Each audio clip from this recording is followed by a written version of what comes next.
익숙한 본문이죠. 사람을 낚는 어부라는 제목으로 이 시간에 함께 은혜를 나누겠습니다. 구약의 마지막 선지자가 요한이죠. 세례 요한입니다. 이 세례자 요한이 헤롯 왕의 부당한 결혼에 대해서 공개적으로 비판을 하였습니다. 동생의 아내를 취하는 것이 옳지 않다라고 하였습니다. 눈의 가시처럼 여기던 그가 결국은 붙잡혀 감옥에 가게 되었고 이후에 목배임 당하여 순교당하였습니다. 예수님은 세례 요한이 이렇게 되고 난 이후에 본격적으로 갈릴리 지역에서 사역을 시작하셨습니다. 예수님의 시대가 비로소 도래한 것이죠. 세례 요한까지가 구약의 선지자들이 활동하던 시기였다면 예수님이 비로소 활동을 시작하시면서부터는 신약 시대가 활짝 열리게 되었습니다. 예수님은 갈릴리 지역을 다니시면서 특별히 복음을 전파하셨습니다. 그 당시에 갈릴리 지역은 변방 지역이었기 때문에 이방 민족으로부터 침략을 받고 도외시당했고 무시당하면서 이렇게 서러움 가운데 사는 백성들이 이 갈릴리 지역 주민들이었습니다. 주님이 오셔서 이런 그들에게 큰 빛을 비추어 주셨습니다. 예수님은 두루 다니시면서 뭐라고 외치셨습니까? 회개하라, 천국이 가까이 왔느니라. 세례 요한처럼 이렇게 복음을 증거하셨습니다. 죄에서 진정으로 회개하고 예수님을 믿은 사람들은 천국의 구원을 얻게 되었습니다.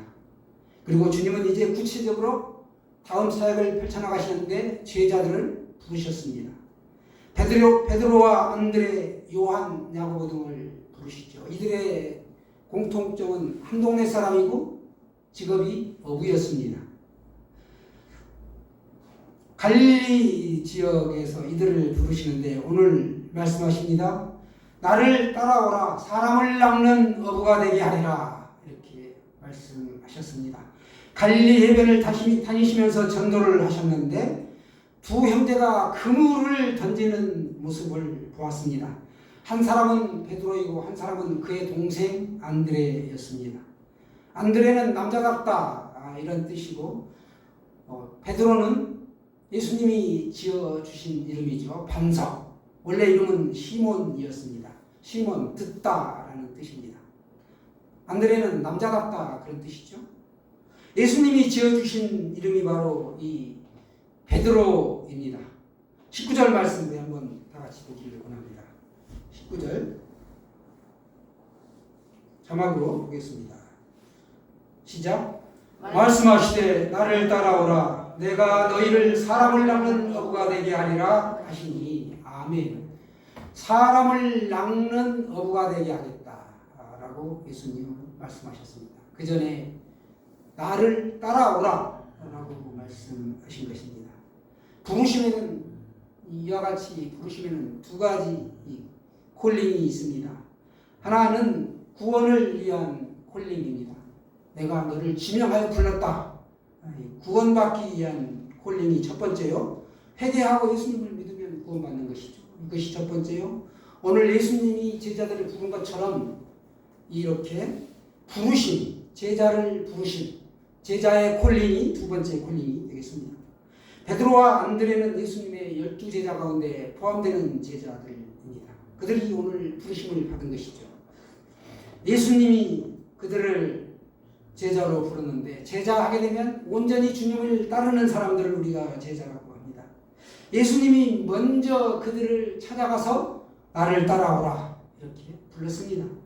여기서 볼 때 제자들이 예수님을 찾아가는 것이 아닙니다. 그 당시에 제자들은 스승을 먼저 찾아가서 제발 저를 받아주십시오 라고 요청한 것이 바로 일반적인 상황이었습니다. 그러나 오늘 예수님은 몸소 제자들을 찾아가신 것입니다. 안드레는 원래 세례 요한의 제자였죠. 그런데 세례 요한이 감옥에 가면서 너는 예수님을 따라라 라고 부탁을 하였습니다.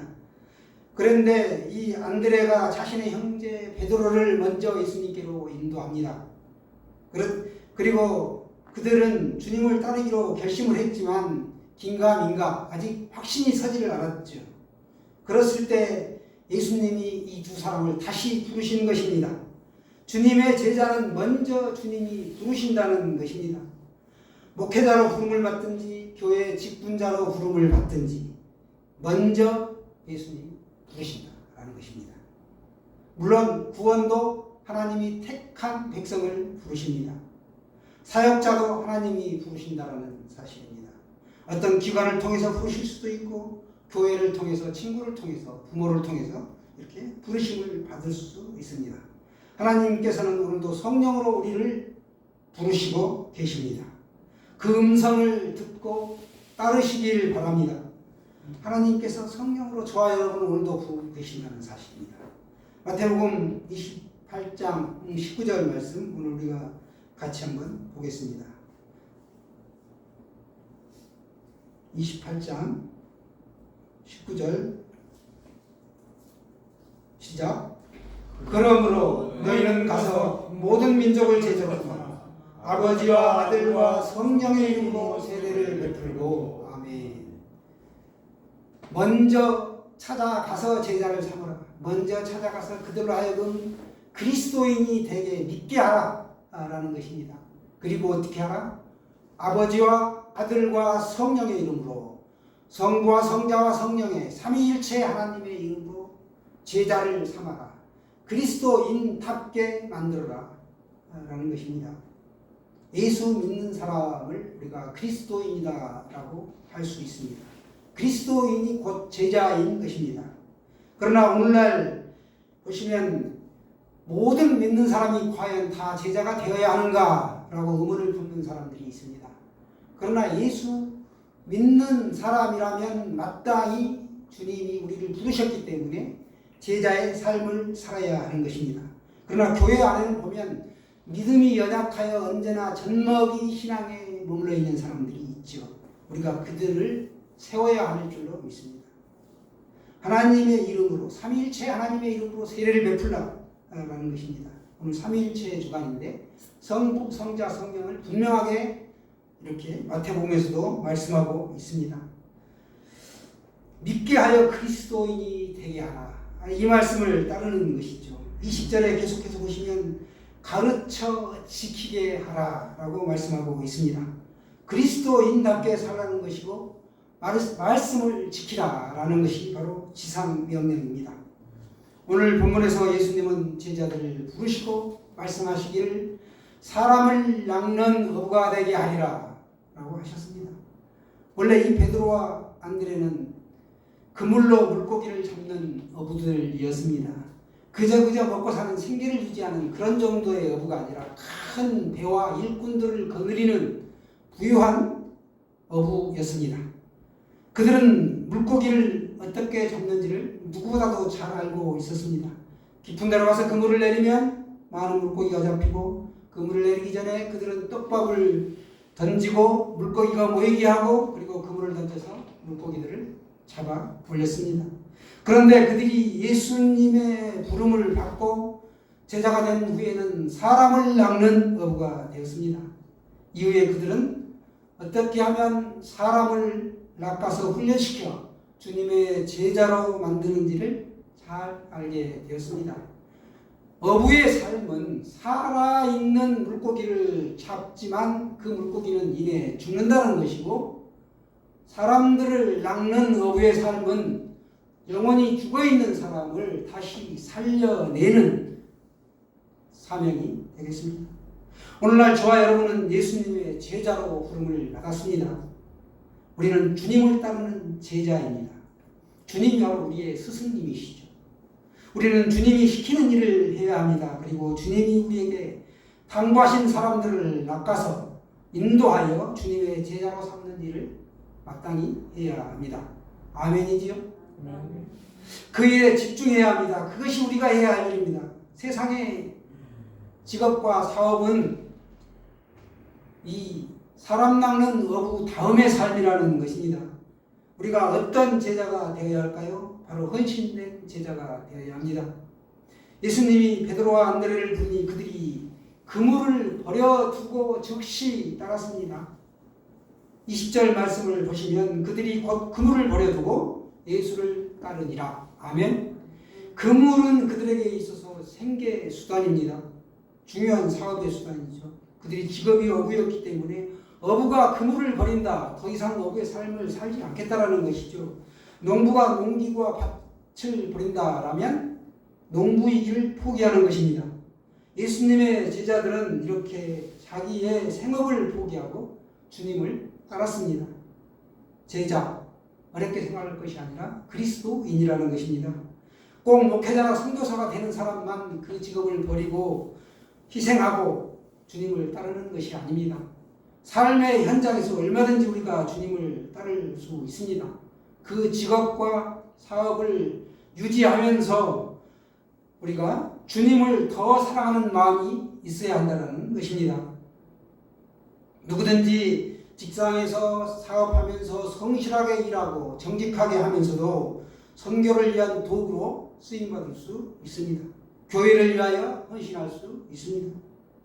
계속해서 보시면 21절 22절 말씀에 거기서 더 가시다가 다른 두 형제 곧 세베대의 아들 야고보와 그의 형제 요한이 그의 아버지 세베대와 함께 배에서 금을 깁는 것을 보시고 부르시니 그들이 곧 배와 아버지를 버려두고 예수를 따르니라. 아멘. 요한과 야고보 형제가 아버지와 함께 그물을 깁고 있었습니다. 그들 역시 어업이 생업이었죠. 그런데 두 형제가 예수님이 부르시니 따르는데 곧 배와 아버지를 버려두고 주님을 따랐습니다. 자신의 목숨줄이 되는 배를 버려두고 따랐다는 것입니다. 그들도 베드로와 안드레처럼 그렇게 주님을 따랐습니다. 이제는 예수님을 주인으로 모시고 내가 어디를 가든지 예수님을 따르겠습니다 라고 한 것입니다. 본문이 수록된 이 마태복음을 기록한 마태가 원래 세리였었죠. 세무직 공무원이었다는 것입니다. 네이라는 이름을 가지고 있었는데 그가 세관에서 하는 일이 돈을 걷고 돈개를 옆에 놓고서 부당하게 받은 그 돈들을 그 돈개에 넣는 것이 직업이었습니다. 그런데 예수님을 만나자 그 즉시로 그 직업을 버리고 돈개를 버리고 예수님을 따라 나섰습니다. 이 세상의 물질도 다 내려놓고 주님을 따랐던 것입니다. 예수님의 제자가 되려면 자신이 사랑하는 그 어떤 것도 버릴 수 있어야 한다는 것이고 그렇게 오늘 세리 마태처럼 따라야 하는 것입니다. 성경에 보면 부모나 형제나 어떤 것보다 더 주님을 사랑하고 따라야 된다라고 말씀하고 있습니다. 이것이 바로 주님이 원하시는 제자의 길입니다. 그런데 우리가 모든 직업을 다 버릴 수는 없지요. 있는 그 자리에서 우리가 얼마든지 주님을 영화롭게 하고 제자의 삶을 살 수 있습니다. 다시 말해 교회 직분자들은 마땅히 주님의 제자인 것이고 우리가 살아도 주를 위해 죽어도 주를 위해 사는 것입니다. 죽는 것입니다. 제자는 주님이 말씀하신 것을 따르고 우리가 세상을 따르지 않습니다. 내가 주님을 이끌어가는 것이 아니라 주님이 나의 삶을 이끌어가기 때문에 내가 주님을 따르고 주님의 말씀에 순종하게 됩니다. 그것이 주님의 제자의 길이죠. 우리는 그리스도인으로서 마땅히 제자의 삶을 살아야만 합니다. 주님의 제자의 삶은 이렇게 희생이 따릅니다. 먹을 거 다 먹고 내 볼일 다 보고 잠잘 거 다 자고는 되지 않는다라는 것이죠.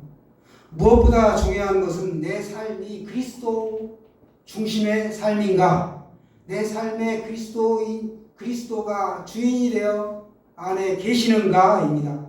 나는 주님의 말씀을 믿고 따르는 사람인가, 이게 중요하죠. 내 생각과 내 의지대로 사는 삶이 아니라 나는 주님의 인도하심을 따라 살고 있는 사람이다 라는 확고한 그런 철학 있는 삶이 제자의 삶입니다. 오늘 본문의 말씀에 비추어 제자의 삶은 세 가지가 두드러지게 드러나는데 오늘 세 가지를 한번 살펴보겠습니다. 첫 번째로 그들은 즉시 응답했다라는 것입니다. 미루지 않았다. 제자가 될 수 있었던 것은 응답을 미루지 않는 데 있었다. 주님이 부르시니 이 생각 저 생각 따져보지 않고 즉시 따랐다라는 것입니다. 생각이 많은 사람들은 주님을 따를 수 없습니다. 주님의 부르심에 미루지 않고 즉각적으로 순종하시기 바랍니다. 두 번째는 그들은 버려두었다. 버려뒀다고 하면 나중에 다시 찾아가서 뭔가 쓸 것 같은 그런 느낌이 있는데, 실제적인 원어적인 뜻은 그들은 버려두었다는 것이 아니라 아예 버렸습니다. 버린 그것들에게로 다시는 돌아가지 않는 것이죠.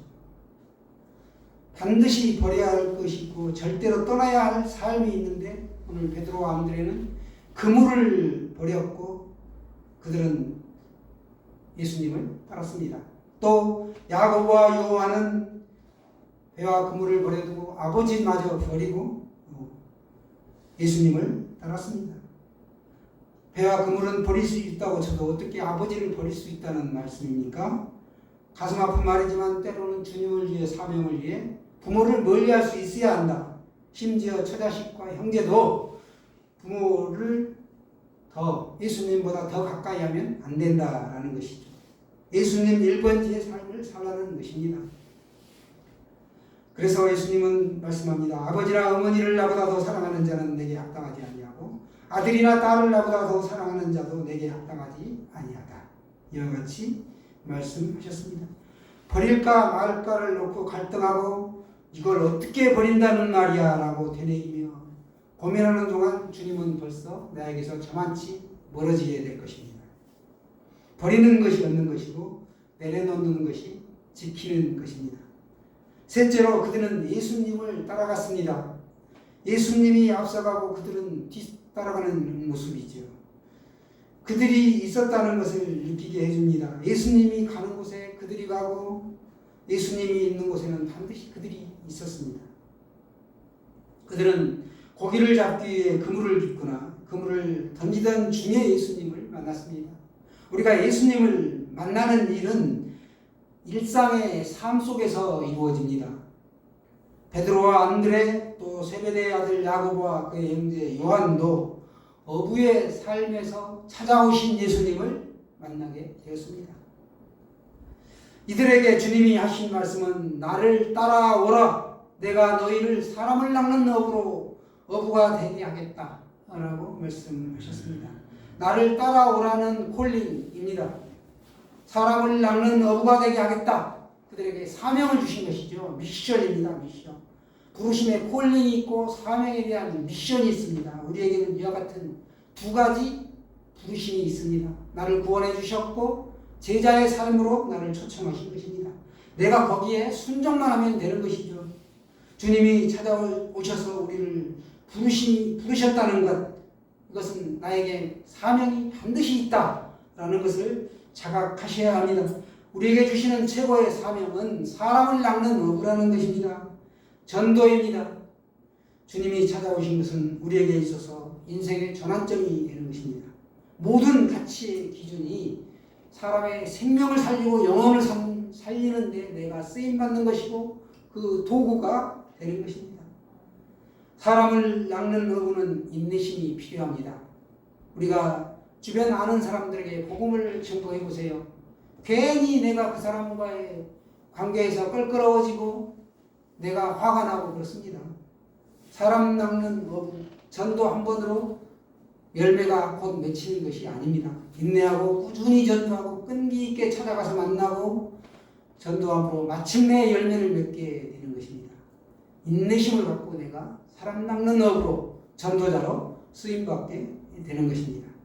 베드로가 우리들이 밤이 맞도록 수고했을 때 얻는 것이 없다라고 주님 앞에 고백하였습니다.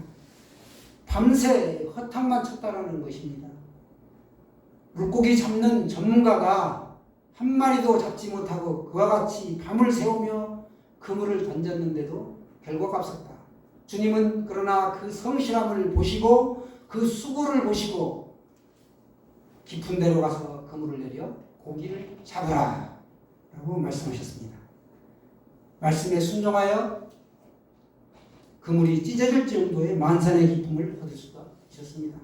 이름하여 153마리의 큰 물고기를 잡았습니다. 옆에 있는 동료들까지 초청하게 되죠. 우리는 전도를 치다가 허탕을 칠 때가 너무나 많습니다. 전도하지 않았으면 아무 일도 일어나지 않지만 전도하면 내 마음이 불편하고 내가 시간을 뺏기고 물질적으로도 돈이 들어가고 그렇지만 하나님 앞에는 다 그게 상급이고 나중에 끝내는 바위가 계란으로 바위를 치면 끄떡없는 것 같지만 시간이 지나고 끝내 어느 순간이 되면 쫙 갈라지는 것처럼 결실이 있다라는 것입니다. 그 단단한 마음도 부드러운 마음으로 녹아지고 흘러져서 예수님 앞에 나오게 될 줄로 믿습니다. 꾸준히 인내심을 가지고 전도하다 보면 우리가 많은 열매를 맺게 된다는 사실입니다. 오늘날 예수님이 초청한 12제자의 이 사도의 직분은 오늘날 더 이상 없습니다. 그러나 사도들이 했던 그 사명은 계속 되어야 합니다. 그 사명을 누가 감당하는가? 우리가 해야 되는 것이죠. 주 안에서 사랑하는 여러분, 여러분을 예수님이 주님의 제자로 부르셨습니다.